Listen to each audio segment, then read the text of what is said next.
O programa Conexão Brasil excepcionalmente muda o dia e horário de exibição. Durante o período eleitoral, assista toda sexta-feira, às 22h30, Dr. José Martins e seus convidados conversando sobre temas relacionados à saúde e bem-estar da população. Programa Conexão Brasil, excepcionalmente sexta-feira, às 22h30, aqui na TV Século XXI.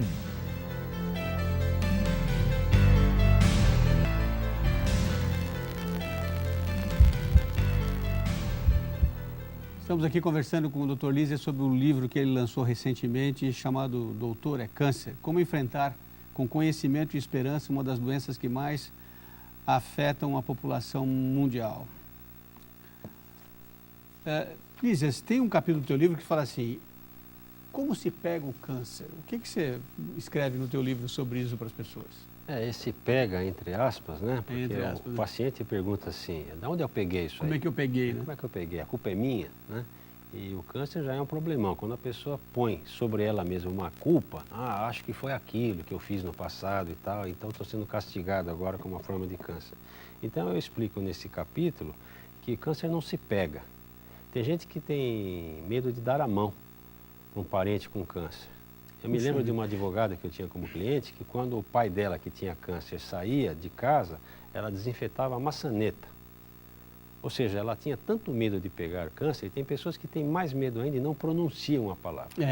Mas isso agora mudou. Mas antigamente, eu me lembro da minha família de antigamente, minha mãe não falava doença ruim. Isso, aquela coisa, né? Aquela coisa, aquela doença ruim, né? Não falava o nome, né? Então o câncer não se pega no sentido infeccioso da palavra, né?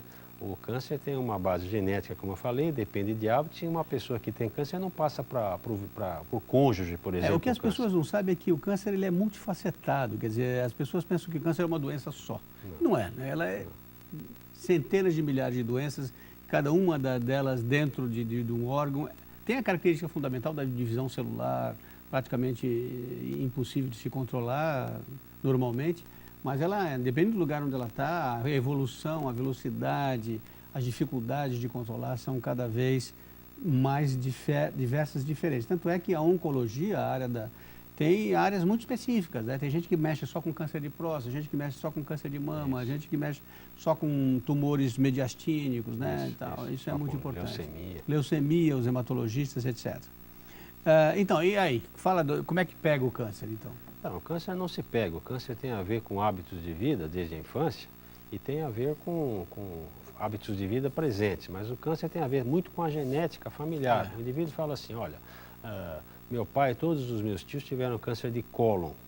Minha mãe e todas as irmãs dela tiveram câncer de mama. Eu tenho mais chance de ter câncer? É óbvio que tem, porque existe uma base genética, um lastro genético. Então, estatisticamente, quando uma pessoa diz eu tenho um parente direto com câncer, não precisa nem terminar a frase. Esse indivíduo já tem o dobro da chance de ter câncer estatisticamente. Então, quem tem um parente direto com câncer, tem mais chance de ter câncer. E alguns tumores são ainda mais ligados à genética. O câncer de mama, o câncer de cólon, o câncer de próstata, são tumores que são tumores familiares. Então, o indivíduo tem que se cuidar mais quando ele é descendente de uma família assim. E como é que a gente trabalha a questão do diagnóstico? Porque uma coisa que eu, como médico pediatra, vejo muito isso nas famílias e nas mães, né? Eles têm um medo danado de pensar em prevenção, profilaxia, exames para prevenção.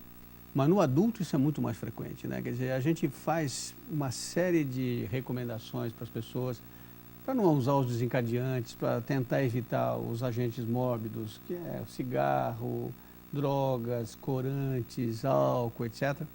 Mas existe a necessidade do diagnóstico precoce, né?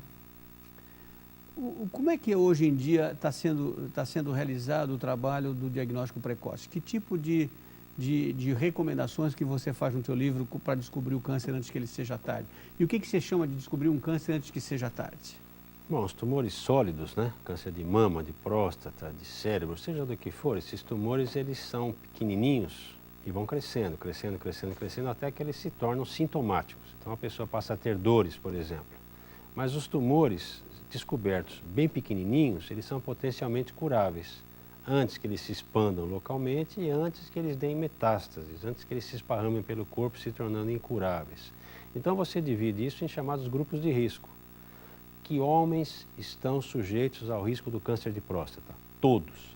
A partir de que idade? 45 anos de idade, ponto. Então a estatística que manda que o indivíduo faça check-up a partir dos 45, em condições normais. Que mulheres estão sujeitas ao câncer de mama? Todas, mas principalmente aquelas que têm 40 anos de idade ou mais. Todas devem passar por um check-up anual. Há situações especiais, por exemplo, um homem pode ter sintomas urinários com 39, com 40. Então o check-up dele começa quando ele tem sintomas. Uma mulher de 20 pode ter um nódulo da mama, então o check-up dela começa com 20. Para pessoas que não têm nenhum sintoma, você deve respeitar essa estatística. Então, qual a recomendação hoje da Sociedade Brasileira de Urologia? Todo homem sem sintomas e sem antecedentes familiares de câncer de próstata deve começar seu check-up com 45 anos, ponto. Se ele tiver uma pessoa próxima, pai, irmão, ele deve começar antes. E ninguém sabe quão antes. A gente admite hoje que é um número entre 40 e 45. Ninguém sabe no mundo qual a idade certa desse indivíduo. Mas você falou uma vez que você já teve pacientes jovens, né, com câncer de próstata. Você tem raramente pacientes com menos de 45, mas são raros. Então a recomendação da Sociedade Brasileira de Urologia é correta. Não adianta gastar dinheiro com check-up de homens de 35 a 45, porque você não acha câncer de próstata nessa idade na prática. Mesma coisa, câncer de mama. Vai procurar em mulheres de 20 a 30 anos? Não vai achar nunca. A partir dos 30 começa a pipocar e a partir dos 40 começa a ter muito câncer de mama.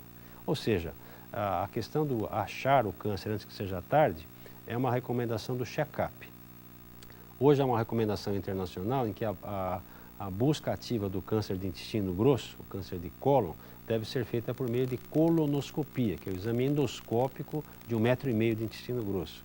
Esse exame, a rigor, deve começar para famílias que não têm câncer de cólon aos 50 e deve ser repetido a cada 10 anos. Ou seja, há uma relação favorável em termos de custo-benefício. E há situações especiais em que esses 10 anos são enxugados para 5 anos, para 3 anos, etc. Mas o que eu quero dizer com antes que seja tarde é que a pessoa tem que se conscientizar de que ela é uma potencial vítima do câncer e tem que ficar ligado. Tem que ficar ligado. Uma mancha na pele, uma ferida na pele, uma diarreia, um sangramento por qualquer lugar do corpo, uma perda de peso, a pessoa tem que estar ligada na estatística. O que a estatística diz hoje? 1 de cada 2 indivíduos vai um dia olhar nos olhos do médico e perguntar: doutor, é câncer? E mais do que 1 em cada 3 receberão a resposta: é câncer. E 1 de cada 3 indivíduos que vão morrer de morte natural nos próximos 20 anos vai morrer de câncer. Ou seja, as estatísticas justificam a preocupação. E quanto mais aumenta a idade média que as pessoas estão vivendo, a longevidade aumenta também essa chance, né? Sem dúvida, a locomotiva chamada longevidade aumenta Alzheimer, aumenta a diabetes e aumenta a osteoporose e o câncer. O câncer tem muito a ver com a sobrevida. À medida que o indivíduo vai envelhecendo, ele vai tendo mais uma porção de doenças. O carro-chefe se chama câncer. Muito bem. E me diga uma coisa, como é que você tem lidado com os seus pacientes quando você descobre que eles têm um câncer? Você é objetivo, direto? Você dá um tempo, você espera? Como é que você lida com essa informação na tua clínica? Quando eu era mais jovem, Martins, eu era mais objetivo, mais frio, preto no branco, como eu gostaria que fossem comigo mesmo. É câncer, seu prognóstico é tal. Hoje, mais velho um pouco, e possivelmente mais humanizado pelo sofrimento com o que eu vivo todos os dias, eu dou a notícia de maneira diferente para cada um. Você estuda a pessoa, você vê o temperamento dela, às vezes não é na primeira consulta, nem na segunda, às vezes você pede um exame, espera um pouquinho, não dá o resultado objetivamente. Mas essa notícia tem que ser dada, a pessoa tem o direito de saber. Ocorre que uma maneira mais light de dar a notícia é o meu perfil hoje. Mesmo assim, eu sou objetivo. Eu acho que a pessoa tem o direito de saber e de negociar essa questão de como tratar, qual é o prognóstico, quais são as minhas expectativas de vida, quais são as sequelas do tratamento. Vem um indivíduo lá de 45 anos de idade, casado há pouco tempo, com câncer de próstata, ele pergunta: espera um pouquinho, como é que é a questão da potência? Eu quero priorizar a potência em detrimento, eventualmente, até da quantidade de vida. E assim por diante, ou seja, cada caso é um caso. Por outro lado, vem um indivíduo de 79 anos de idade com câncer de próstata, impotente a 10. Ele não tem, a prioridade dele não é mais nem a quantidade de vida, nem a potência, mas a qualidade de vida. Ele quer viver sem fralda, ele quer viver com mais dignidade. Ou seja, a notícia é dada hoje de maneira individualizada.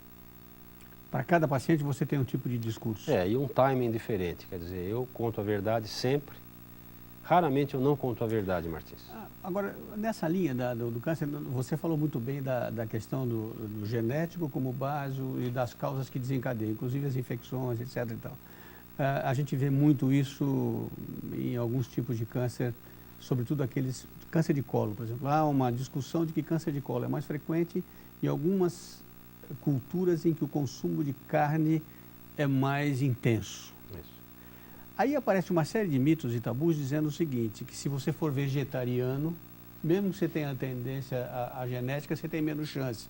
E aí vem essa história, coma tal coisa que isso melhora, te protege, tal coisa protege de câncer de próstata. É só mito, tabu, tem alguma fonte de verdade essas dietas, vamos dizer assim, profiláticas? Funcionam?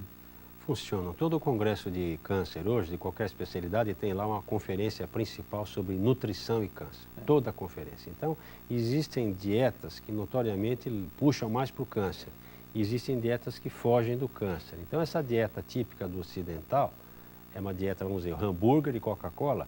Essa dieta, sem dúvida, vai trazer um monte de problemas. Se o indivíduo não morrer de uma coisa antes, vai morrer de câncer. Segure isso aí, no próximo bloco a gente continua falando de dieta e câncer, nós acabamos o segundo bloco, estamos falando hoje de Doutor é Câncer, um livro do Dr. Lísias Castilho sobre o assunto. Nós voltamos já já.